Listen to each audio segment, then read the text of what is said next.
lii quotidien ñëw ak ñun ci lan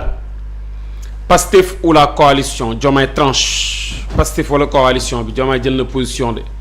loolu la lii quotidien wax nee na lan nous avons conquis le pouvoir avec vous nous devons l'exercer avec vous waa coalition ba lay waxal de nee na ak yéen lañ jëlee pouvoir bi donc ak yéen lañ ko war a doxalee sans renier le Pastef Bassirou Diomaye Diakhar Faye promet de ne jamais trahir la coalition sans bàyyi Pastef Bassirou Diomaye Diakhar Faye li nga xam ne digg na ko nee na du mës a trahir coalition Diomaye président baax na Moujtaba Khamenei mooy doomu Ali Khamenei moom moo ne guide suprême bi fële ca Iran waaw day doxal rek incha allah ayca Solo Quotidien ñëw ñun ci Diomaye et Sonko le gardien des valeurs face au gardien de la révolution dégg ngeen kii bi nee na ki nga xam ne mooy garder valeurs yi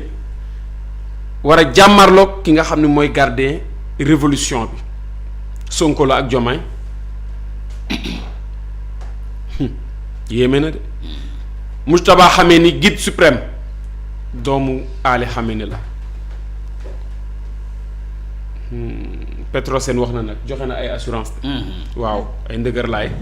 ginnaaw li nga xam ne daal moom moo xew fële ca Iran ak Moyen-Orient bi ci wàllu crise pétrolière bi nga xam ne mën nañ ko assister au niveau mondial waaye ayca critique yéen kaay ñëw ñun ci Diomaye et Sonko la guerre des tranchées ñu ngay guerre de ku ci nekk da nag jigéen xanaa nag war a jël position ñii naan kii dana jël position ñii naan kii du jël j'entends gouverner avec humilité et sérénité et rien ne peut nous ébranler Diomaye wax de waaw nee na damay jiitu jiite ci dal ak ci teggin te daara mënuma tiital la coalition Diomaye président doit être opérationnelle nee na coalition dafa war a di doxal Mimi Touré porté en triomphe Fally Seck l'artisan du ralliement d'une armée de main droit dans ses bottes Mimi yéegal nañ ko de aj ko ba ca kaw yóbbu ko VIP Fally Seck nag moom moo nekk artisan ralliement moom mooy defar lépp li nga xam ne daal moom mooy nit ñi ñëw ba pare moom dañu taxaw na dugal na ay coups lu mu waxul amul Abdourahmane Diouf raay Sonko nous n'avons qu'un seul gardien c'est le gardien de la Constitution Abdourahmane Diouf nee na Ousmane Sonko benn gardien rek la ñu am mooy gardien de la Constitution mooy président de la République la ba wax malheureusement la révolution n'a pas de gardien dañ ma war a may rek ma tojal leen après gardien de la révolution ak guide de la révolution waaw kay Bassirou Kébé de la case de l'homme à la tête de l'État gis nga titre la case de l'homme à la tête de l'État en tout cas mbiri doy na waar de diggante Diomaye ak Sonko ayca yor yéen kaay ñëw ak ñun ci King Fahd Palace le théâtre d'une imposture historique Diomaye jël na position fan la fële ca King Fahd Palace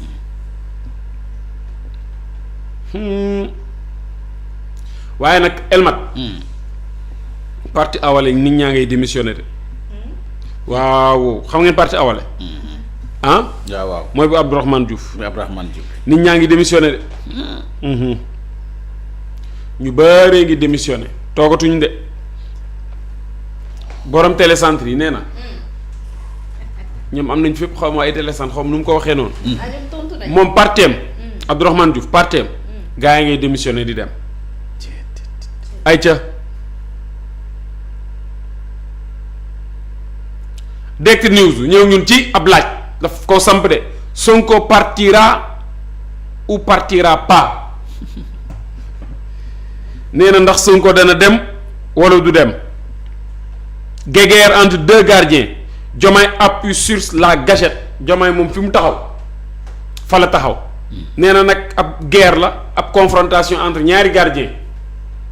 kii de la révolution kii de la constitution moo tax mu samp laaj nee na Sonko partira ou partira pas Sonko day dem wala du dem foo jëm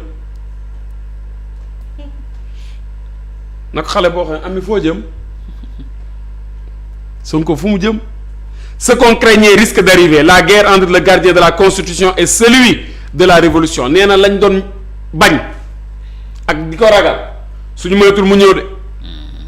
waaw mooy ab guerre entre kan Ousmane Sonko ak Bassirou Diomaye Diakhar Faye kii moom mooy constitution bi kii moom mooy gardien de la révolution chacun d'eux est en train de tracer sa propre voie ku ci nekk ci ñoom nee na mu ngi tàllal yoonam de waaw la dernière illustration a été servie avec l'Assemblée générale de la coalition Diomaye qui a enregistré la présidence du chef de l'État qui souhaite massifier la dite structure jusqu'au moindre coin du Sénégal yéen ak Bassirou Diomaye Diakhar Faye ci coalition Diomaye président mooy utal ko ay nit fépp ci Sénégal naa dana dem ba ay ñoom Malem Odar dëkk yooyu noonu baax na. Cette victoire est la somme de tous ces apports ce pouvoir nous l'avons conquis avec vous et nous l'exercerons avec vous Diomaye nee na leen fii ñu yegg si nii yéen a ci jàpp pouvoir bi ñun ak yéen ñoo ko amandoo ñun ak yéen ñoo koy doxalandoo Diomaye wax de ñan la ko wax waa coalition Diomaye président nee na du mës a trahir coalition bi le président de la Bassirou Diomaye Diakhar Faye nee na du mës a trahir coalition bi compte tenu de la divergence profonde entre les deux gardiens les jours de Ousmane Sonko à la tête de la primature sont comptés nee na suñu xoolee lii nag jotu xew la dese Ousmane Sonko fële ca primature mën nañ koo compter bëreetul de politique yéeme na de. yéeme na weesu. wallaay weesu na yéeme. bi tey ay ca source a ñëw ñun ci charte et règlement intérieur de la coalition Diomaye président et de l'alliance patriotique pour le travail et l'éthique charte coalition Diomaye ak charte apte que de similitude.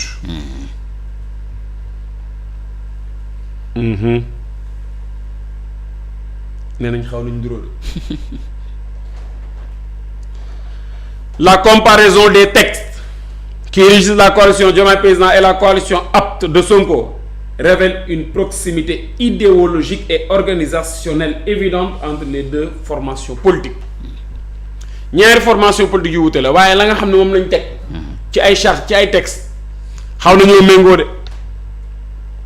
même philosophie politique même structuration institutionnelle même stratégie d'implantation territoriale et même logique de discipline nañuy étudier ay nit ñoo yam nañ koy tegee parti bi ñoo yam nañuy war a doxalee parti bi ñoom ñoo yam ñoo ko ndiroo restructuration de la coalition Diomaye président les pics de Dio contre X maanaam bu doon plainte la li président Bassirou Diomaye Diakhar Faye def nee nañ daal moom waxut ak kenn contre X les pics de Dio contre X les pics de Diomaye maanaam sànni na ay xeer waaye X la sànni xeer ay ca man libération su ma gisee rek damay tiit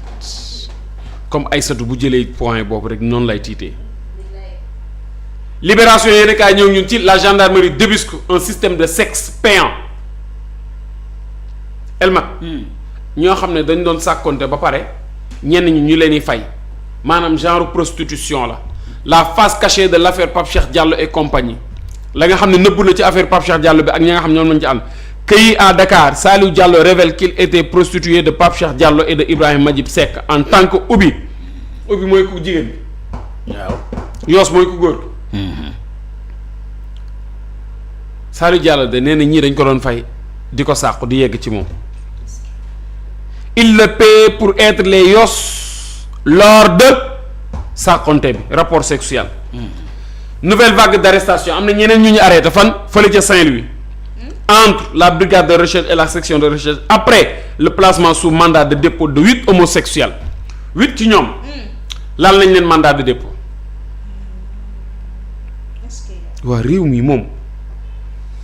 mbaa yaakaaroon duñ ko séddoo ay satu ku ne jël wàllam. ah baax na ku ne jël wàllam dem. sa siège bi tamit jël wàllam de. Garde des beaux maraîchers surpris dans la journée de samedi en plein débat sexuel dans un bus, deux jeunes âgés de 20 et 24 ans parmi les premiers gardes à vue au nouveau commissariat de Dalifort. waa lii jàmm la ca bus ba de lañ ko doon defee fële ca beaux maraîchers. ci benn bus xam naa bus yi dem ci région yi est-ce que bus bi demuloon Saint-Louis. yaa ngi tooñ de. am na ñu jàpp Saint-Louis donc kay tooñ ma. ok waaye bii demul woon Ndar. demul Ndar Sicap Mbao la fa xew ñaaw na une fillette de 14 ans enlevée séquestrée et violée à tour de rôle par 10 élèves benn xale bu am fukki at ak ñeent moom lañ jàpp tëj ko di ko violé 10 élèves ñoo ko def. waa lii tamit lii wow dëkk bii. bi tey demal l'observateur yéeni kaay ñëw ñun ci Diomaye président le plan de mars teg na de les contours d'une offensive politique architecturée au sein d'un plan mûrement conçu et prêt à être déployé nga xam def nañ ko nag plan bi ñu ko defaree dañ ko defar bu mucc ay ba pare pour teg ko ci suuf na ñëpp ne lii raam ci ñag bi la jëm. Son ancrage au Pastef et les hauts d'un divorce public avec Ousmane Sonko wax na ci fan la toll ci Pastef ak diggante ak Ousmane Sonko la mu wax daal leeral na lépp daanaka Mimi Touré Abdourahmane Diouf la paire de manches d'une nouvelle bataille politique qui s'annonce sans quartier ñoom ñaar daal ñooy pare pour jàmmarloog ak Pastef ak Ousmane Sonko nee nañ yooyu yaay Mimi ak Abdourahmane Diouf ayca laas yéene kaay ñëw ñu ci Diomaye droit dans ses bottes daa samp de laas loolu lañ bëgg a wax Diomaye daa samp Mimi mobilise plus de 300 maires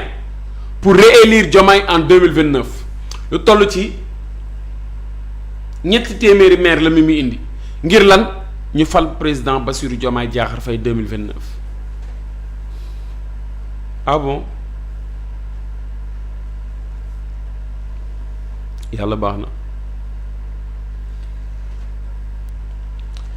Si j'avais attendu le récépissé de Pastef je ne serais pas candidat Bassirou Diomaye Diakhar Faye moo wax nee na bu doon xaar récépissé Pastef du nekk candidat ndax jamono jooju Pastef dañ ko dissoudre woon. maanaam nekkatul woon parti. nee na du mës a trahir coalition bi.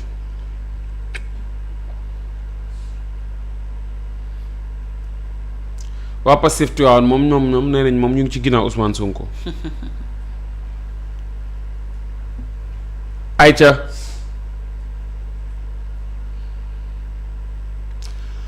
le soleil yéene kaay ñëw ñun ci Bassirou Diomaye Faye à l'Assemblée générale de la coalition Diomaye président j'entends gouverner avec humilité et lucidité nee na damay gouverner nii dama koy teg ci code de avec humilité dal ak sérénité. Le chef de l'État a pris part samedi à la rencontre de restructuration de la coalition Diomaye de la coalition qui l'a porté au pouvoir. Le Soleil wax dégg nga de la coalition qui l'a porté au pouvoir.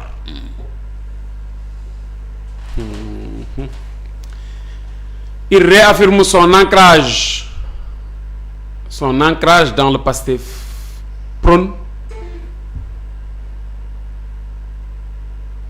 le dialogue avec toutes les forces vives de la nation. Nee na moom ba tey mu ngi Pastef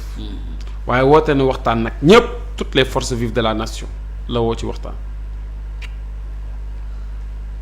ay ca ñu dem Vox Populi ñëw ñun ci jeu d'échecs de haut vol entre pacifiants le grand écart de Diomaye. ñoo lànk nag ñoom ñu ngi dénoncé de une division préoccupante de l'exécutif nee na division bii nii exécutif am jaru ko ñoom ñu ngi koy dénoncé waaye gis nga bi Diomaye demee fële ca assemblée générale Ousmane Sonko dafa dem ca tool yi nee na j'ai passé une excellente journée dans les champs nee na mbir mi lépp souveraineté la te souveraineté mu ngi commencé ci mbay mi nee na nañ dellu ci mbay mi de ay ca Walf Quotidien ñëw ñu ci Diomaye affirme son ancrage dans le Pastef et restructure la coalition présidentielle flou artistique nee na mbir bi dafa lëndëm de ak ni ñu ko defaree ni toggee ko nii lëndëm la def Walf Quotidien yooyu wax de ndax nee na Diomaye Diakhar Faye Bassirou Diomaye Diakhar Faye nee na ba tey mu ngi Pastef waaye mu ngi defar coalition Diomaye président. Jean-Charles Biagui enseignant chercheur le projet sacrifié sur l'autel des intérêts personnels nee na projet bi sacrifié nañ ko. lan moo tax ñu sacrifié ko ay intérêts personnels képp ñu dem mat na l'évidence yéen kaay ñëw ñun ci JOJ Dakar 2026 Barth dénonce le rafistolage des infrastructures sportives mu ngay ñaawlu de malgré un budget estimé à plus de 80 milliards il se limite à une simple campagne de réhabilitation d'anciennes infrastructures sportives nee na ñii ni budget bi ñu am 80 milliards la waaye ci lenn rek la ñuy dox mooy bëgg a defaraat yi nga xam ni defar nañ ko ba pare. Diomaye raconte l'histoire à sa façon Diomaye raconté na histoire bi waaye moom na mu ko bëggee la ko raconté. attaque contre Sonko Abdourahmane Diouf dans la boue Abdourahmane Diouf moom mu ngi koy tàngal ba mu tàng jër ayca le quotidien yéen kaay ñëw ñu ci Diomaye joue la montre ci leen rencontre avec sa coalition c'est la coalition Diomaye président qui m'a porté à la tête du pays je ne la trahirai jamais nee na coalition Diomaye moom ma yóbbu fii ma nekk du ma ko mës a trahir Diomaye wax de les 54% qui nous ont élus sont la somme des efforts de nos alliés dégg ngeen. nee na waaw.